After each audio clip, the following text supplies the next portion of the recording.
Hi guys, welcome back to Java project development series. ये हमारा इस सीरीज का लास्ट और फाइनल वीडियो है। इस वीडियो में डिस्कस करने वाले हैं स्प्लैश स्क्रीन के बारे में। क्या होती है splash screen friends? Splash screen वो स्क्रीन होती है जो किसी भी एप्लीकेशन के रन होते टाइम सबसे पहले आपको दिखती है, जनरली स्क्रीन के सेंटर पे, आपके डेस्कटॉप या मोबाइल के सेंटर पे। और ये स्क्रीन थोड़ी देर के लिए रहती है और उसके बाद वाइप आउट हो जाती है। जैसे आप वर्ड जब स्टार्ट करते हैं या पावर पॉइंट स्टार्ट करते हैं या आईडी भी जब आप नेटबीन्स वगैरह लॉन्च करते हैं तो आप देखते होंगे एक स्क्रीन आती है जिसमें नेटबीन्स का लोगो होता है, कुछ नीचे कॉपीराइट इंफॉर्मेशन होती है और कुछ टाइम के बाद, कुछ सेकंड के बाद वो स्क्रीन हट जाती है। इस स्क्रीन को हम बोलते हैं स्प्लैश स्क्रीन। थोड़ा सा अट्रैक्शन मिलता है हमारे प्रोजेक्ट में। कोई भी यूजर देखेगा तो स्प्लैश से उसको प्रोजेक्ट के बारे में कुछ थीम समझ में आएगा, तो ये बनाना हम सीखेंगे। लास्ट में क्यों बना रहे हैं? क्योंकि इसके अंदर यूज होगा कॉन्सेप्ट ऑफ मल्टीथ्रेडिंग। तो जो कुछ भी मैंने पिछले 5 वीडियोस में मल्टीथ्रेडिंग में पढ़ाया है वो हम इस वीडियो के अंदर अप्लाई करने वाले हैं। मेक श्योर आप उन 5 वीडियोस को देखें और क्योंकि ये प्रोजेक्ट का लास्ट वीडियो है, मेक श्योर आप प्रोजेक्ट के भी सारे वीडियोस देखें और प्रोजेक्ट को एंड टू एंड कंप्लीट करें। इस सीरीज को हम यहां पर एंड कर रहे हैं। मुझे बहुत अच्छा लगेगा अगर आप कमेंट्स में मुझे बताएंगे आपने इस सीरीज से कितना गेन करा और आप आने वाले दिनों में इस चैनल पे क्या देखना चाहते हैं। बहुत सारी चीजें हम लोगों ने पाइपलाइन में रखी हुई हैं जो इस चैनल पे इस 2023 में लेकर आएंगे। 2024 तक की भी हमारे पास प्लानिंग है, but we would love to know आप क्या देखना चाहते हैं। मेक श्योर आप कमेंट्स में हमें बनाएं और अगर आपको ये वीडियो पसंद आया, अगर आपको ये सीरीज पसंद आई, don't forget to like, comment and share. चलिए विदाउट एनी डिले शुरू करते हैं इसका डिस्कशन। चलिए, तो अब आज लेते हैं अपन लास्ट पार्ट प्रोजेक्ट का। जो आपने पिछले 3 से 4 लेक्चर्स में मल्टीथ्रेडिंग में सीखा, अब आज टाइम है उसे आप अप्लाई करें अपनी स्प्लैश स्क्रीन डिजाइन करने में। तो सबसे पहले तो बताइए स्प्लैश स्क्रीन का पर्पस क्या है, ये हम क्यों बना रहे हैं? आई मीन इसका रोल क्या है, किस तरह से बिहेव करेगी, क्या करना होगा इस स्प्लैश स्क्रीन को, जब ये लॉन्च होगी तब क्या होगा? जल्दी जल्दी बोलिए। जब कोई भी सॉफ्टवेयर आप लॉन्च करते हैं तो स्प्लैश स्क्रीन का क्या रोल होता है? Very good. थोड़ी देर के लिए स्क्रीन यूजर के डेस्कटॉप पे रहेगी, राइट? ठीक है, यूजर के डेस्कटॉप पे प्रोजेक्ट की लोडिंग को इंडिकेट करेगी और जैसे ही वो लोडिंग 100% हो जाएगी ये स्क्रीन हट जाएगी और लॉगिन स्क्रीन आ जानी चाहिए, राइट? तो अब इस काम को कैसे आप जावा में इंप्लीमेंट करने वाले हैं ये अपन सीखते हैं। तो सबसे पहले तो हम अपनी स्प्लैश स्क्रीन फ्रेम को ओपन कर लें और नोटिस करिएगा यूजर को ये दिखाने के लिए कि कितना परसेंट प्रोजेक्ट लोड हो गया है, हमें एक जीयूआई कंपोनेंट की जरूरत है जिसका नाम है प्रोग्रेस बार। क्या नाम है कंपोनेंट का, बताएं? कंपोनेंट का नाम है जे प्रोग्रेस बार। एग्जैक्ट नाम है जे प्रोग्रेस बार, एग्जैक्ट नाम इसका, इसकी क्लास का। यहां आपको दिख रहा होगा ये स्विंग कंट्रोल्स नाम के ड्रॉप डाउन के अंदर दिख रहा है, जे प्रोग्रेस बार के तौर पे आपको यहाँ पे दिखेगा। तो इसे ड्रैग करना है आपको, ड्रैग करके आपको सीधे इसको अपने फ्रेम के ऊपर सेट कर देना है। ये भी क्लियर है? ड्रैग करके आपको इसको सीधे फ्रेम के ऊपर सेट कर देना है। पहले मैं आपको एक नॉर्मल फ्रेम पे प्रोग्रेस बार लाके दिखाता हूं, फिर आप देखिएगा हमारे कोड के अंदर प्रोग्रेस बार की जरूरत एग्जैक्टली होगी क्या। तो मैंने एक नॉर्मल जे फ्रेम फॉर्म रखा, राइट, और फॉर्म का नाम दे दिया मैंने टेस्ट फ्रेम। ठीक है, फिनिश करा। ये हमारा नॉर्मल जे फ्रेम फॉर्म है, इस पे मैंने सेट करा एक प्रोग्रेस बार। चेक करिएगा, थोड़ी सी इस प्रोग्रेस बार की विड्थ को मैंने एनहांस करा और इसे मैंने स्ट्रेच कर दिया ऐसे, राइट। और एज यूजुअल एक पैनल रखा मैंने, पैनल को स्ट्रेच करा, प्रोग्रेस बार को पैनल के अंदर दिखाया मैंने।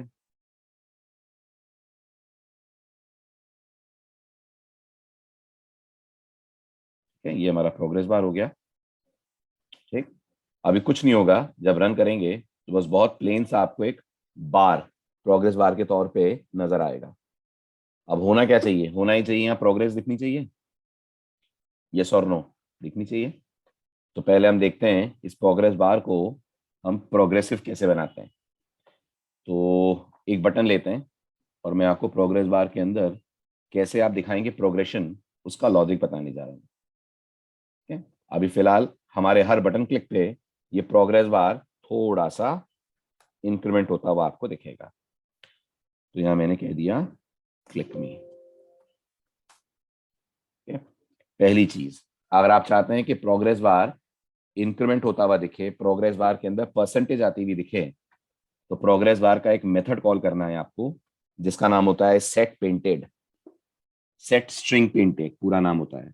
क्या नाम होता है बोलिए? मेथड का नाम होता है सेट स्ट्रिंग पेंटेड।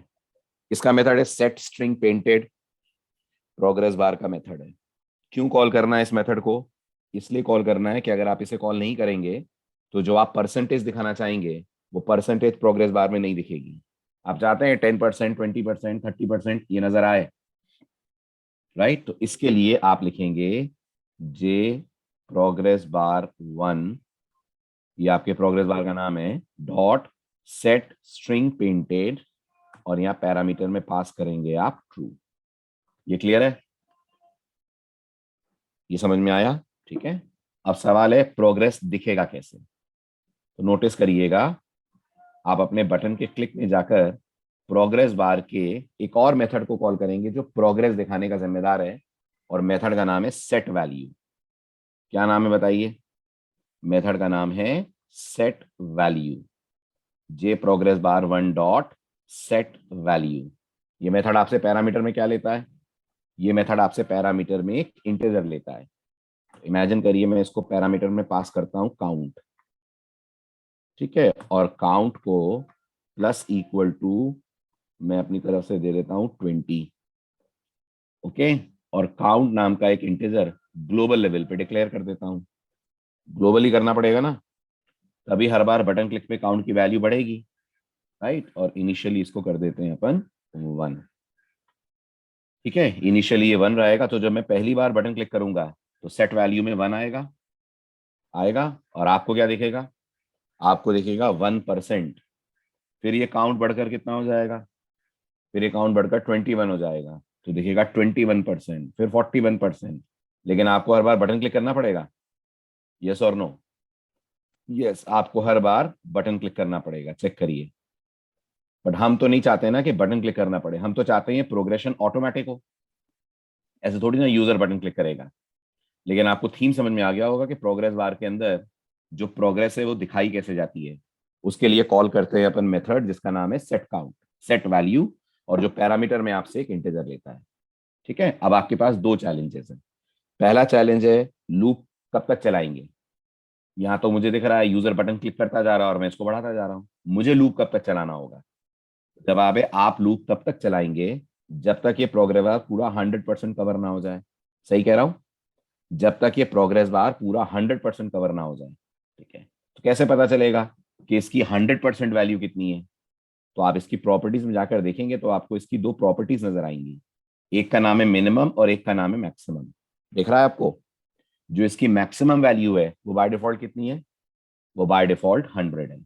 तो इसका मतलब जब ये वाली वैल्यू बढ़ते बढ़ते 100 तक पहुंच जाएगी तब आपका प्रोग्रेस बार कंप्लीट हो जाएगा, ठीक है। आप उसको चेंज कर सकते हैं, 100 का 150, 200, जितना भी आपको करना हो वो आप कर सकते हैं।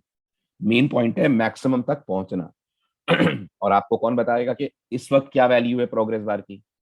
तो अगर आप सोचे तो एक तो आपको काउंट से पता चल सकता है इस वक्त क्या वैल्यू है, यस और नो। और आप चाहें तो आपको ये पता गेट वैल्यू से भी चल जाएगा, राइट? किसे चल जाएगा? गेट वैल्यू से। तो अगर मैं यहाँ पर system dot out dot println में लिखूं J progress bar 1 dot get value, अब आप नोटिस करिए, आउटपुट विंडो में चेक करिएगा, जैसे जैसे हमारा प्रोग्रेस बढ़ेगा वैसे वैसे आप देखिए उसकी गेट वैल्यू से वैल्यू आपको मिलती जाएगी। दिख रहा है? Are you able to see this? Right? तो जैसे जैसे आप इंक्रीमेंट करते जा रहे हैं हर इंक्रीमेंट पे ये वैल्यू होती जा रही है चेंज, ठीक है। और ये भी आपने चेक करा 100 के आगे नहीं जा रहा है। 100 इज द मैक्सिमम वैल्यू जो इसको मिलेगी, ठीक है। 100 पे आकर ये पूरा फिल हो जाएगा। तो कुछ आइडिया लगा लूप की कंडीशन क्या होगी? जो लूप हम चलाएंगे उसकी कंडीशन ये होगी, लूप तब तक चलाओ जब तक गेट वैल्यू मैक्सिमम के बराबर ना पहुंच जाए। यही हुआ, लूप तब तक चलाओ जब तक गेट वैल्यू मैक्सिमम के बराबर ना पहुंच जाए। जैसे ही गेट वैल्यू मैक्सिमम के बराबर पहुंचे हमारा लूप रुक जाना चाहिए और हमारा अगला फ्रेम हो जाना चाहिए लोड। नमन इज आस्किंग 100 की बात करेंगे तो क्या होगा? नमन तुम बताओ, तुम्हें क्या लगता है? प्रोग्रेस बढ़ते बढ़ते अब 100 पहुंच गई है। अब अगर मैं इसके बात करूंगा, पहले तो तुमने बैकग्राउंड में देखा क्या हो रहा है? देख रहे हो बैकग्राउंड में अगर आप ध्यान से देखो तो मैंने हर बार 20 का इंक्रीमेंट करा था, मैंने हर बार 20 का इंक्रीमेंट करा था, तो इस हिसाब से 81 प्लस 20 कितना होना चाहिए था? 101। लेकिन जावा ने कितना लिया मेरे से? जावा ने मेरे से 90 नहीं लिया, 100 से ही उसको 100 पे लाकर रोक दिया। और इसके बाद आप कितना भी बढ़ाओ, काउंट बढ़ रहा होगा, काउंट काउंट काउंट बढ़ रहा होगा। अरे काउंट बढ़ रहा होगा बेटा, काउंट क्यों नहीं बढ़ेगा रुद्रेश? काउंट तो एक सिंपल इंटीजर है, काउंट के बढ़ने में क्या दिक्कत है? काउंट बढ़ रहा होगा, लेकिन आप जो वैल्यू दे रहे हो ना सेट वैल्यू को, वो इस काउंट को इग्नोर करके बस 100 पे स्टिक हो गया है। ओके नमन, डाउट सॉल्व? ठीक है, इसका मतलब प्रोग्रेस बार आपकी नहीं सुनता मैक्सिमम पे पहुंचने के बाद। यस, प्रोग्रेस बार मैक्सिमम पे पहुंचने के बाद फिर आपकी बात नहीं मानता, तो वहीं बैठा रहता है वो। ठीक है, क्लियर हो गया? चलूं आगे। अब ये लॉजिक हमें लगाना है हमारे स्प्लैश स्क्रीन पे। ठीक, तो सबसे पहले बताइए, मल्टी थ्रेडिंग की जरूरत है? मल्टी थ्रेडिंग की जरूरत है कि नहीं है? बिना उसके भी हो जाएगा? क्या कहते हैं आप? बिल्कुल है, मल्टी थ्रेडिंग की जरूरत ये है कि आप पॉज दे देकर बढ़ाएंगे ना, एकदम से थोड़ी 100 पहुंचा देंगे। बीच में थोड़ा थोड़ा आपको पॉज देना पड़ेगा ना, ताकि प्रोग्रेशन दिखे। तो पॉज देने के लिए क्या चाहिएगा? स्लीप चाहिएगा? चाहिएगा कि नहीं चाहिएगा? चाहिएगा। ठीक है, अब बहुत ध्यान से मेरा अगला पॉइंट सुनना, बहुत ही ध्यान से। मल्टी थ्रेडिंग करने के लिए रन ओवरराइड करना पड़ेगा। ठीक है, अब मेरे पास दो ऑप्शंस हैं। या तो मैं यहीं पे इसी क्लास के अंदर थ्रेड डॉट स्लीप कॉल कर दूं, रन को ओवरराइड करके कर सकता हूं। इसी क्लास के अंदर थ्रेड डॉट स्लीप कॉल कर दूं, लेकिन याद रहे ये क्लास को कौन हैंडल कर रहा है? ये क्लास को हैंडल कर रहा है मेन थ्रेड, कर रहा है। इस क्लास को हैंडल करने का काम कर रहा है मेन थ्रेड। आपके पूरे जीयूआई को हैंडल कौन कर रहा है? आपके पूरे जीयूआई को हैंडल मेन थ्रेड कर रहा है। तो अगर आपने मेन थ्रेड को सलाह दिया, तो प्रोजेक्ट या आपकी स्क्रीन हैंग सी हो जाएगी, फिर यूजर कुछ नहीं कर पाएगा स्क्रीन से। इसलिए जीयूआई का मूल मंत्र याद रखना, जीयूआई का मूल मंत्र याद रखना, कभी भी अपने फ्रेम को स्लीप में नहीं डालते हैं। Are you able to understand my point?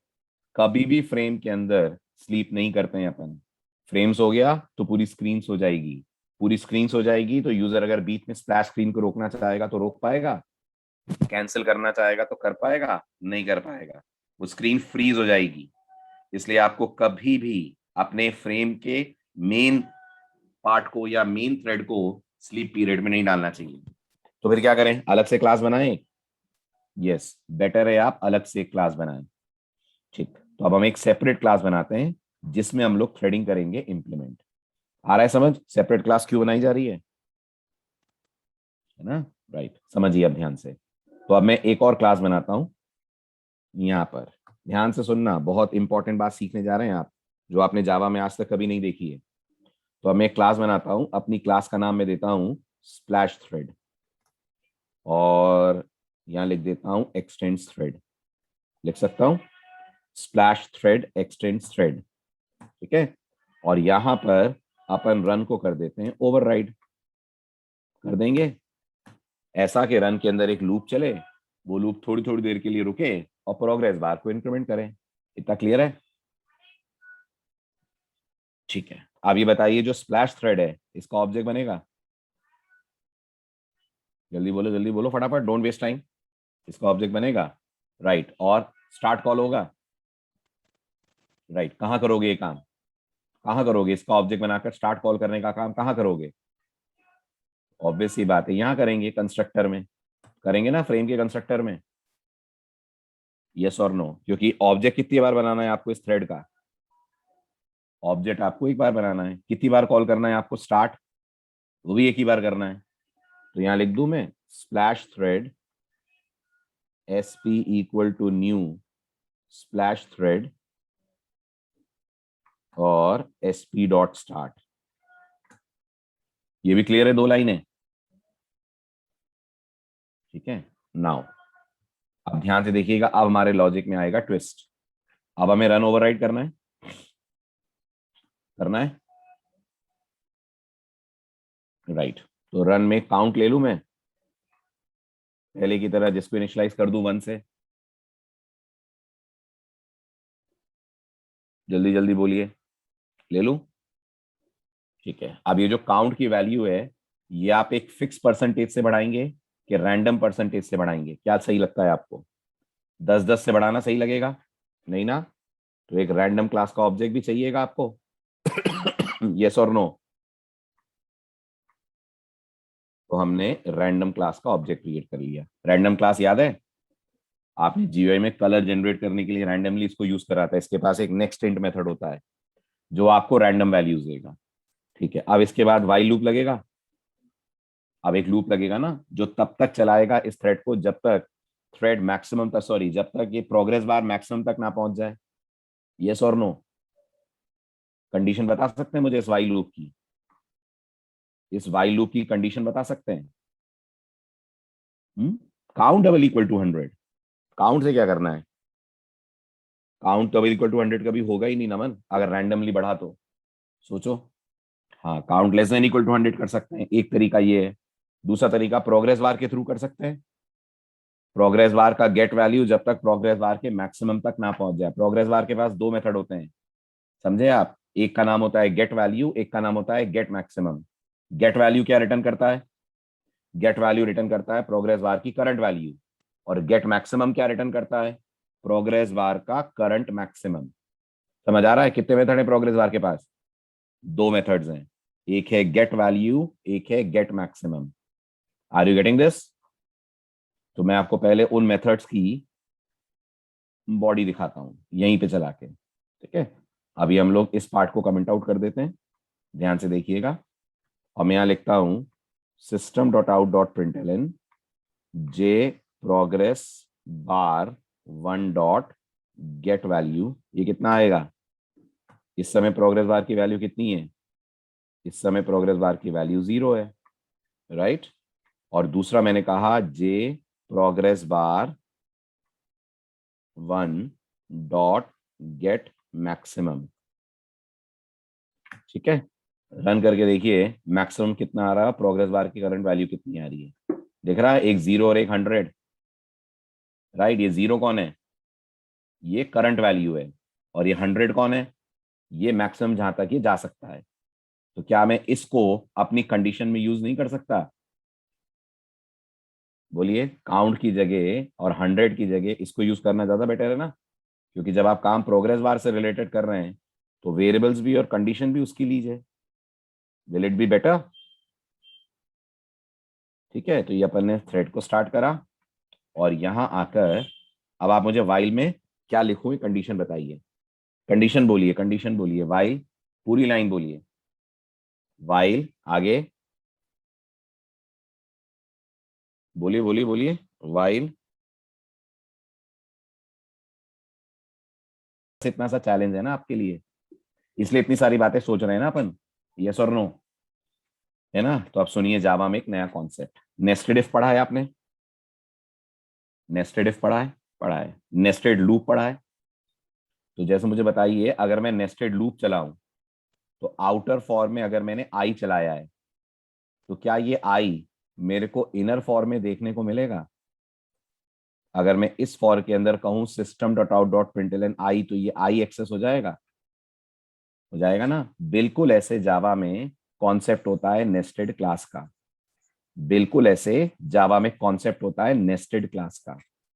ठीक है, तो इमेजिन करिए आपके पास एक ए नाम की क्लास है, इसके पास एक प्राइवेट इंटीजर है एक्स। ठीक है, अगर आप ए क्लास के अंदर बी क्लास को डिजाइन कर देते हैं तो पहली बात तो ए और बी का रिलेशन क्या हो गया? पेरेंट और चाइल्ड का हो गया, ऐसा? नहीं, ए और बी का रिलेशन कोई पेरेंट चाइल्ड का रिलेशन नहीं है। ध्यान दीजिएगा, ए और बी का रिलेशन आउटर और इनर क्लास का है। ए कैसी क्लास कहलाएगी? ए कहलाएगी आउटर क्लास, राइट? बी कैसी क्लास कहलाएगी? बी कहलाएगी अपने आप में इनर क्लास। अब इमेजिन करिए हमारे पास बी क्लास के अंदर कोई मेथड है, let's say public void show. तो जावा हमें इस शो के अंदर जैसे बी का डेटा एक्सेस करने देगी। अगर यहाँ पर एक इंटीजर वाई होता तो बी एक्सेस कर लेती वाई को, यहां से कर लेती। वैसे ही बी इस एक्स को भी यहां से एक्सेस कर सकती है। अगर आप बी को एक ही इनर बना दें तो जावा बी के फंक्शंस को, मेथड्स को ये राइट देती है कि वो ए का प्राइवेट मेंबर तक कर लेंगे एक्सेस। क्योंकि याद करिए, प्राइवेट मेंबर्स किसके थ्रू एक्सेस होते हैं? उसी क्लास के मेंबर्स के थ्रू। यही पढ़ा है ना ऊप्स में, प्राइवेट मेंबर उसी क्लास के मेंबर के थ्रू एक्सेस होते हैं। तो क्या बी ए की मेंबर है? बी ए की सदस्य है? बिल्कुल है, क्योंकि बी को आपने ए के अंदर बनाया हुआ है। तो जैसे ए का कोई मेथड एक्स एक्सेस कर सकता है, ऐसे बी का भी मेथड एक्स को एक्सेस कर सकता है। समझ आया? दिस किसको पॉइंट करेगा? ए में बैठेंगे तो दिस पॉइंट करेगा ए को, और बी में बैठकर दिस बोलेंगे तो दिस पॉइंट करेगा बी को। और अगर बी में बैठकर ए का दिस चाहिए तो ए के नाम के साथ दिस बोलना पड़ेगा। समझ आया?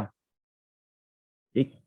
चलिए, तो अब मुझे बताइए, मैं एक छोटा सा चेंज ये कर दूं, ये वाली जो क्लास है इसे यहां से कट करूं और ले जाकर इस कर्ली ब्रेस के अंदर डिफाइन कर दूं, तो क्या इस क्लास को अब प्रोग्रेस बार मिल जाएगा? बोलिए जल्दी से। मिल जाएगा। तो अब हमारी ये कंडीशन हो जाएगी, while J progress bar 1 dot get value is less than J progress bar 1 dot get maximum. Condition समझ आई आपको? कंडीशन समझ आई? आप नोटिस करिए, कोई एरर नहीं आ रही है, देख रहे हैं? लेकिन अगर मैंने ये कर्ली ब्रेस इस क्लास का ऊपर क्लोज कर दिया, ये कौन सी क्लास का क्लोजिंग ब्रेस है? ये कौन सी क्लास का क्लोजिंग ब्रेस है जो बिल्कुल आखिर में आपको दिख रहा है? ये हमारी फ्रेम क्लास का क्लोजिंग ब्रेस है। वो जो बाहर फ्रेम क्लास बनाई है उसका क्लोजिंग ब्रेस है, वो आपको यहां मिल रहा है। अगर ये क्लोजिंग ब्रेस मैंने यहां से हटाकर इस क्लास के ऊपर बंद कर दिया तो जावा एरर दे देगी। व्हाट डू यू से? यस, जावा दे देगी एरर, ये कहते हुए कि प्रोग्रेस बार कहाँ है। प्रोग्रेस बार कैसे एक्सेस कर रहे हो? चेक करिए, ये मैंने आउटर क्लास को यहीं बंद कर दिया। अब ये आउटर और इनर का रिलेशन नहीं रहेगा, ये एक सेपरेट क्लास हो गई। और क्योंकि एक सेपरेट क्लास है, इसे कोई राइट नहीं है कि ये प्रोग्रेस बार को एक्सेस कर सके।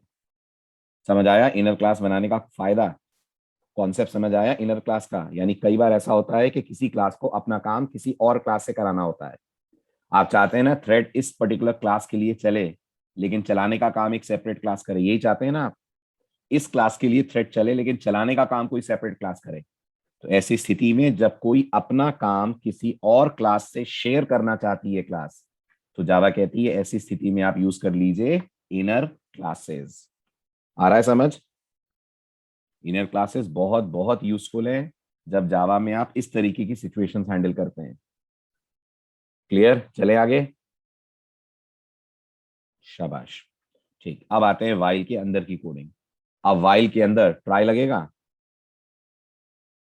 लगेगा, क्योंकि सुलाना है ना आपको थ्रेड को थोड़ी देर, तो ट्राई की जरूरत तो पड़ेगी। ठीक, सबसे पहले हम प्रोग्रेस बार की वैल्यू सेट कर देते हैं।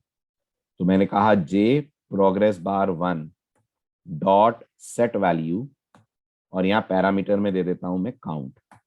तो इनिशियली 1 आएगी वैल्यू, व्हाट डू यू से? आएगी। ठीक है, इसके बाद मैं इसको सुला देता हूं, थ्रेड डॉट स्लीप, और यहाँ स्लीप पीरियड दे देता हूं अपनी तरफ से, लेट से 1200 का। राइट, 1.2 सेकेंड्स का स्लीप पीरियड दे दिया मैंने इसको। उसके बाद फिर मैं कहता हूं count is equal to count plus RAND dot next int parameter में 100। तो आप मुझे बताइए, जितनी बार ये वाइल लूप घूमेगा उतनी बार काउंटर की रैंडम वैल्यू कैलकुलेट होगी। ठीक है, और ये वैल्यू घटेगी कि वैल्यू बढ़ेगी? ये वैल्यू डिक्रीमेंट होगी कि इंक्रीमेंट होगी? वेरी गुड, इंक्रीमेंट होगी, क्योंकि मैंने काउंट प्लस लगा रखा है। आप समझ रहे हैं मैं count equal to RAND dot next int क्यों नहीं बोल रहा हूं? क्योंकि अगर मैंने ऐसे बोल दिया तो कई बार रैंड एंड मुझे लोअर वैल्यू दे देगा, और शायद ये लूप कभी रुके ही ना। ऐसा हो सकता है, शायद ये लूप कभी रुक ही ना पाए। ऐसा हो सकता है? यस, बिल्कुल ऐसा हो सकता है, शायद ये कभी ना रुक पाए, ऐसा हो सकता है। राइट, इसलिए इसको मुझे काउंट प्लस करना पड़ेगा। तो मैंने यहाँ पे लिखा count equal to count plus RAND dot next int 100। तो काउंट में हर बार एक एक वैल्यू आती जाएगी, जो वैल्यू काउंट में आएगी वो सेट वैल्यू को मिल जाएगी। क्लियर है? राइट। फिर यहाँ पर एक कैच लगाना होगा हमें। सर रैंडम तो फर्स्ट टाइम में भी 99 दे सकता है। हाँ बिल्कुल दे सकता है शुभम, बिल्कुल दे सकता है रैंडम फर्स्ट टाइम पे 99। आप ना तो नहीं दे ऐसा, तो फिर एक और वैल्यू मेंटेन करो जो ये चेक करे कि लूप कितनी बार चल रहा है। अगर लूप अभी एक ही बार चला है और काउंट की वैल्यू 99 से प्लस हो गई है तो काउंट को वापस 1 कर दो। कर सकते हैं। यहाँ पर एक इफ लगा दो अगर आपको इस बात का डर है तो। राइट, इस इफ के अंदर आप चेक कर लो लूप कितनी बार चल रहा है। उसके बाद इस इफ के अंदर आप अपनी कंडीशन डाल दो। अगर लूप का ये पहला ही इटरेशन है तो काउंट की वैल्यू इज इक्वल टू 1 हो जाए या 2 हो जाए। ठीक, यहाँ पर मैं हिंदी में लिख रहा हूँ, प्लेन इंग्लिश में लिख रहा हूँ। If this is first iteration, now if this is first iteration, इस एल्गोरिथम को कंडीशन में कन्वर्ट कर सकते हो। If this is first iteration, इस एल्गोरिथम को कंडीशन में कन्वर्ट कर सकते हो। कर दो, एक फ्लैग ले लो, उस फ्लैग की वैल्यू इनिशियली ट्रू रखो, एक इटरेशन के बाद उसको फॉल्स कर दो। तो बहुत सारे लॉजिक्स हैं आपके पास। अभी चलूं आगे, फिलहाल फिलहाल आगे बढ़े। चलिए, तो आगे हमारे पास ट्राई, ट्राई का देना पड़ेगा करस्पॉन्डिंग हमें कैच। तो यहाँ मैंने प्रोवाइड करा एक कैच ब्लॉक। कैच ब्लॉक में आ गया इंटरप्टेड एक्सेप्शन, जैसा कि स्लीप की तरफ से आ सकता है। ओके, आप चाहें तो जे ऑप्शन पेन के थ्रू यूजर को शो कर सकते हैं। ठीक, ये हो गया शो मैसेज डायलॉग। यहाँ आ गया नल, यहाँ आप बोल सकते हैं थ्रेड इंटरप्टेड, और यहाँ आप प्रिंट कर सकते हैं पूरी details, ex dot print stack trace.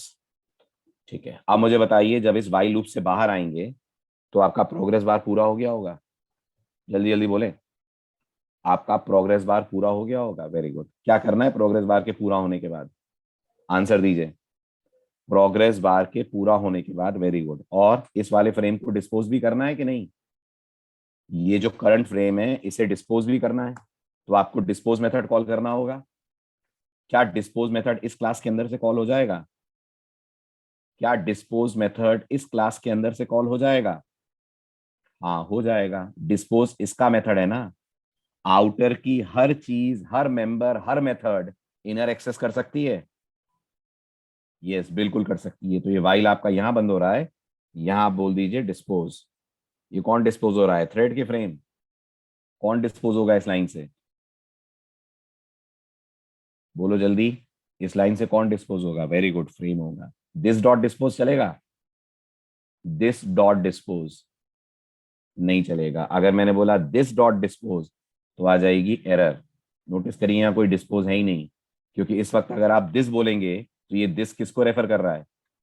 ये दिस इस क्लास को रेफर कर रहा है, इस क्लास के इंस्टेंस को रेफर कर रहा है, इनर क्लास को। आपको किसका दिस चाहिए? आपको किसका दिस चाहिए? आपको चाहिए स्प्लैश फ्रेम का दिस चाहिए।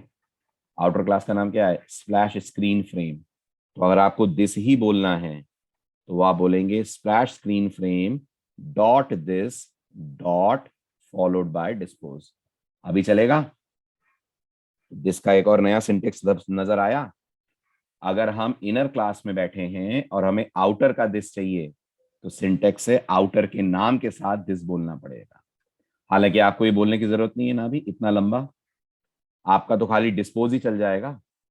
ओके, सुपर डॉट डिस्पोज बोल सकते हैं? सुपर डॉट डिस्पोज नहीं बोल सकते हैं, क्योंकि जहां तक सुपर क्लास की बात है, इस क्लास की सुपर क्लास कौन है? इस क्लास की सुपर क्लास थ्रेड है। तो थ्रेड में जाकर डिस्पोज ढूंढा जाएगा। इसलिए या तो सिर्फ डिस्पोज बोलिए या फिर बोलिए splash screen frame dot this dot dispose. ऐसा करने से आपका करंट फ्रेम हट जाएगा। यस, इसके बाद कौन सा फ्रेम दिखना चाहिए? इसके बाद दिखना चाहिए लॉग इन फ्रेम। तो आप बोल दीजिए log in frame, log in is equal to new log in frame, और फिर इसका क्या कॉल कर लीजिए? इसका कॉल कर लीजिए सेट विजिबल, जिसे पास कर दीजिए ट्रू। आ रहा है समझ? ये पूरा कोड करिए। सेट स्ट्रिंग पेंटेड नहीं लिखा क्या अपन ने, कि लिखा? शायद नहीं लिखा ना।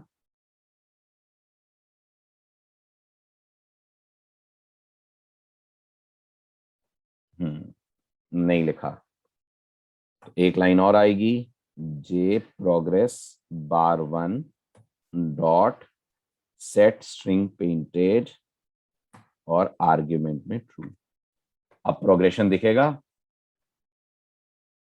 यस, अब आपको प्रोग्रेशन नजर आएगा। इस तरह से वैल्यू नेक्स्ट फ्रेम पे आपको शिफ्ट कर देगी। आ गया समझ? स्प्लैश स्क्रीन लाना, पॉइंट क्लियर हुआ? राइट। अब लास्ट चीज, अपने प्रोजेक्ट को डिलीवरेबल कैसे बनाएंगे। एंड यूजर के पास नेटबीन्स होगा, आपके कस्टमर के पास, कि आप उसके यहाँ नेटबीन्स में जाकर ऐसे प्रोग्राम रन कर पाए। ठीक है, अब ध्यान से सुने सब लोग। तो मैं कह रहा था यूजर के पास, एंड यूजर के पास ये होगा नेटबीन्स, और होगा भी तो वो आपके प्रोजेक्ट को ऐसे रन करना चाहेगा नेटबीन्स में पूरा प्रोजेक्ट खोल के रन करे? नहीं है ना। तो आप वैसे भी आप यूजर को डॉट जावा देंगे क्या? आप यूजर को डॉट जावा देंगे क्या? नहीं, आप यूजर को डॉट जावा नहीं देंगे। आप उसे क्या प्रोवाइड करेंगे? आप उसे प्रोवाइड करेंगे डॉट क्लास फाइल्स करेंगे। राइट। अभी बताइए, आपके प्रोजेक्ट में एक डॉट क्लास फाइल है? जरा नजर डालिए प्रोजेक्ट पे, एक डॉट क्लास फाइल है? नहीं, ये जितनी डॉट जावा है सबकी डॉट क्लास बनी होगी, बनी होगी ना। राइट। तो बहुत सारी डॉट क्लास फाइल्स हैं। दूसरी बात, क्या डॉट क्लास फाइल पे डबल क्लिक करने से वो रन हो जाएगी? नहीं होगी। तो हमें चाहिए दो चीजें। नंबर वन, एक तो ये सारी डॉट क्लास फाइल्स एक बंडल में आ जाएं, अच्छा रहेगा अगर ये सब उठकर एक बंडल में आ जाए। दूसरी बात, ये जो बंडल है ये कैसा होना चाहिए? ये एग्जीक्यूटेबल बंडल होना चाहिए, होना चाहिए ना। इस पर डबल क्लिक करूं तो सॉफ्टवेयर रन हो जाए। राइट। अगर ये करना है आपको, तो आप बाकी लैंग्वेजेस में सेटअप बनाते हैं। सुना है आपने ये वर्ड? सेटअप बनाया जाता है। जैसे पाइथन जैसी लैंग्वेजेस में ये करने के लिए सेटअप बनाते हैं, और जावा में ये करने के लिए क्या बनाते हैं? जावा में करने के लिए जार फाइल्स बनाते हैं। तो जब जावा डेवलपर अपना प्रोडक्ट किसी को डिलीवर करता है, तो क्या डिलीवर करता है उसकी जगह? उसकी जगह डिलीवर करता है वो जार फाइल। राइट। जार का फुल फॉर्म जानते ही होंगे आप। जार का फुल फॉर्म होता है Java archive. The term JAR stands for Java archive. और जार फाइल की खासियत क्या है? अगर आप जार फाइल के अंदर मेन रख दें, आप रखेंगे? आपकी जार फाइल में एक ऐसी क्लास होगी जिसमें मेन मेथड हो, जहां से प्रोग्राम का एग्जीक्यूशन स्टार्ट होगा। तो अगर आप अपनी जार फाइल के अंदर एक मेन क्लास रख दें, तो आपकी जार फाइल क्या बन जाती है? आपकी जार फाइल बन जाती है executable jar file. Jar file तो आपने भी बहुत यूज की है ना, जार फाइल तो आपने भी बहुत यूज की है ना। ओरेकल की जार फाइल यूज की है, एडवांस जावा पढ़ा होगा तो सर्वलेट की जार यूज की है, जेएसपी की जार यूज की है। लेकिन ये सब की सब अपने आप में एग्जीक्यूटेबल थोड़ी थी। इन्हें तो आप बस क्लास पाथ में सेट कर देते थे और इनकी क्लासेस यूज कर लेते थे।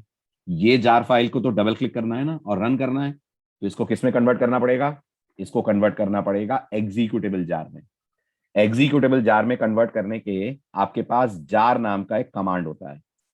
अगर आप आईडी पे नहीं होते तो आपको जार कमांड चलाना पड़ता है। जैसे जावा सी कमांड होता है, जैसे जावा कमांड होता है, जैसे जावा पी कमांड होता है, ऐसे इन सब के साथ साथ एक और कमांड होता है जिसको बोलते हैं जार कमांड।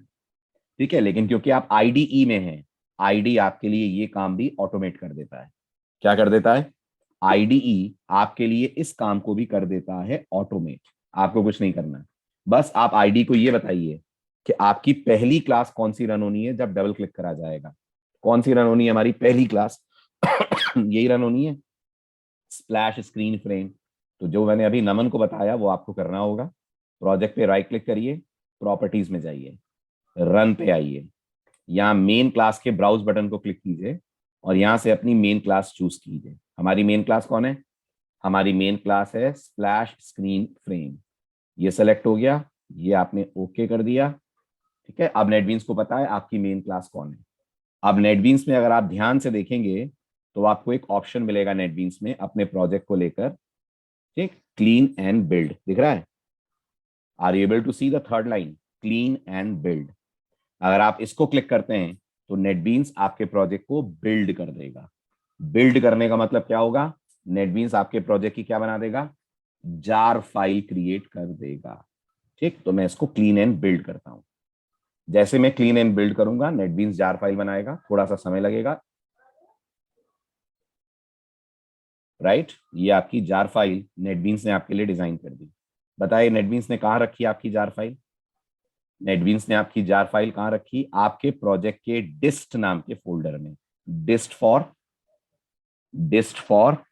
डिस्ट्रीब्यूशन।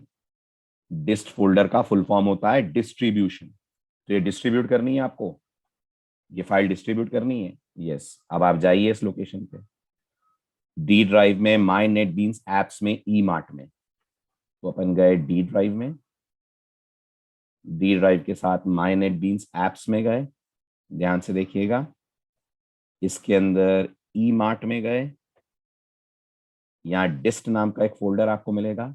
इसमें एक और खास बात देखिए, नेटबीन्स ने क्या करा है, इसको पहचान रहे हैं? लिब। आपके प्रोजेक्ट की जितनी जार फाइल है सब नेटबीन्स ने एक्सपोर्ट कर दी है। तो यूजर को अलग से डाउनलोड करने की भी जरूरत नहीं है, ऑटोमेटिकली लिब फोल्डर में जार फाइल्स अवेलेबल हो गई हैं। दिख रहा है आपको? तो अब आप डिस्ट फोल्डर में जाइए और इस पे डबल क्लिक कीजिए, नोटिस करिए प्रोजेक्ट आपका रन हो गया। आया समझ? इस समय नेटबीन्स नहीं चल रहा है, दिख रहा है आपको? मैं सीधे विंडोज से इसको रन कर रहा हूं डबल क्लिक करके। I am not inside my NetBeans. That's how you create distributable files और एग्जीक्यूटेबल जार फाइल्स। आया समझ? Point clear? ओरेकल को, हाँ, ओरेकल इंस्टॉल भी होगी और ओरेकल की टेबल इंपोर्ट एक्सपोर्ट भी होंगी। ओरेकल ऐसे नहीं जाती है नमन, सेटअप ऐसे नहीं बनता बेटा। सेटअप के लिए आपको थर्ड पार्टी टूल्स लेने पड़ते हैं। जावा का सेटअप देना इतना इजी नहीं है कि आप एक इंस्टॉलेबल सेटअप बना दो। जावा में इंस्टॉलेबल सेटअप बनाने के लिए आपको थर्ड पार्टी टूल्स की जरूरत पड़ती है, जो पेड टूल्स होते हैं। क्लियर? पाइथन में ये काम फ्री में हो जाएगा। तो पाइथन वाले प्रोजेक्ट में ना, वहां देखना कितने अच्छे से होगा, कितना सुंदर सेटअप बना के देगी पाइथन। जावा इस मामले में थोड़ी सी कंजूस है। जावा के पास कोई डायरेक्ट टूल अवेलेबल नहीं है कि आप इसे यूज कर लो। यस, इनो सेटअप। क्लियर? समझ आया? आ गया? जार बनाना आ गया? ठीक है, अब आप लोग अपना प्रोजेक्ट कंप्लीट करिए। जब आपका प्रोजेक्ट कंप्लीट हो जाएगा तब आपको ओरेकल की टेबल इंपोर्ट एक्सपोर्ट करने की एक क्लास दे दी जाएगी। तो आपको ये पता लग जाएगा कि ओरेकल की टेबल कस्टमर को कैसे देंगे, देनी पड़ेगी। अगर ये प्रोजेक्ट जाकर किसी सुपरमार्केट में आप इंस्टॉल करेंगे तो वहाँ ओरेकल चाहिए। यस, वहाँ ओरेकल चाहिए, ओरेकल वहाँ इंस्टॉल करनी होगी। लेकिन ओरेकल इंस्टॉल करने से बात बन जाएगी कि आपको आपका ग्रोसरी यूजर भी चाहिएगा। खाली ओरेकल इंस्टॉल करने से बात बन जाएगी या ग्रोसरी यूजर भी चाहिए? ग्रोसरी यूजर भी चाहिए। खाली ग्रोसरी यूजर चाहिए कि ग्रोसरी यूजर की टेबल भी चाहिए? जल्दी जल्दी बोलिए। ग्रोसरी यूजर की टेबल भी चाहिए। टेबल भी चाहिए कि टेबल में डेटा भी चाहिए? जो आपने अभी प्रोजेक्ट बनाया है, जो आपके प्रोडक्ट्स वगैरह है, टेबल में डेटा भी चाहिए, एडमिन का रिकॉर्ड चाहिए ना, सब कुछ चाहिए। तो इसके लिए अगर एक नॉर्मल फाइल होती तो आप कॉपी पेस्ट कर देते ना, यहां से कॉपी करते और टारगेट कंप्यूटर पे पेस्ट कर देते। लेकिन ओरेकल अगर आप पढ़ रहे होंगे तो आप जानते होंगे ओरेकल सिक्योरिटी में बेहद बेहद बेहद स्ट्रांग है। आप ओरेकल में ये तक नहीं देख सकते कि आपके कंप्यूटर में जो आपने टेबलें बनाई है वो कहां पर है। समझे आप मेरी बात? जावा में तो दिख रहा है ना आपको, आपके सारे प्रोग्राम देखिए, ये जो आपने प्रोग्राम बनाया है दिख रहा है ना। एसआरसी में जाएंगे तो सारे कोड्स दिखेंगे ना आपको। ये पोजो के कोड्स आपके सारे, ये सारे के सारे आपके डीबी यूटिल के कोड दिख रहा है। ओरेकल में ये भी नहीं दिखेगा कि आपने जो टेबल बनाई है वो उस कंप्यूटर पे है कहाँ। समझ रहे हैं आप मेरी बात? मैं आपको ओरेकल के फोल्डर में लेके चलता हूँ। देखिए मेरे सिस्टम पे जो ओरेकल इंस्टॉल्ड है, that is in D drive. ये ओरेकल का फोल्डर है मेरे यहाँ। राइट, अब आप चेक करिए, आप इसमें जाकर अगर ढूंढेंगे आपको पता ही नहीं चलेगा कि ओरेकल ने टेबल कहाँ रखी है। और ऐसा नहीं है कि हमें फोल्डर का नाम नहीं पता है इसलिए हम नहीं ढूंढ पा रहे हैं। आप एक्सप्लोर कर लें पूरी ओरेकल को, आपको कहीं नहीं दिखेगी आपकी टेबल। तो मतलब ओरेकल टेबल हिडन रखती है आपसे? यस, आप विंडोज में जाकर टेबल को ऐसे नहीं देख सकते जैसे आप नॉर्मल फाइलों को देख लेते हैं। तो फिर क्या करना पड़ेगा? अगर इस कंप्यूटर की टेबल, ये मेरा मान लीजिए डेवलपर का कंप्यूटर है, ये डेवलपर का कंप्यूटर है, ये कस्टमर का कंप्यूटर है, और डेवलपर के कंप्यूटर से कस्टमर के कंप्यूटर पे टेबल ले जानी है। डेवलपर के कंप्यूटर पे टेबल पड़ी हुई है, कस्टमर के कंप्यूटर पे से जाना है। तो क्या करना पड़ेगा, जल्दी बोले, क्या करना पड़ेगा? इसके लिए ओरेकल का एक कमांड एग्जीक्यूट करना पड़ेगा जिसको बोलते हैं इंपोर्ट एंड एक्सपोर्ट। समझ आ रहा है? यहां से क्या करना पड़ेगा, यहां से क्या करना पड़ेगा? यहां से करना पड़ेगा एक्सपोर्ट, और यहां पर क्या चलाना पड़ेगा, यहां पर चलाना पड़ेगा इंपोर्ट। तो जैसा यहां टेबल थी, डेटा था, सब यहां मिल जाएगा एज इट इज, सब आपको यहां मिल जाएगा आपके कस्टमर के कंप्यूटर पे। समझे आप मेरा पॉइंट? चलिए ठीक है, अब आप लोग इसे कंप्लीट करिए। ठीक, चलिए बाय बाय, टेक केयर।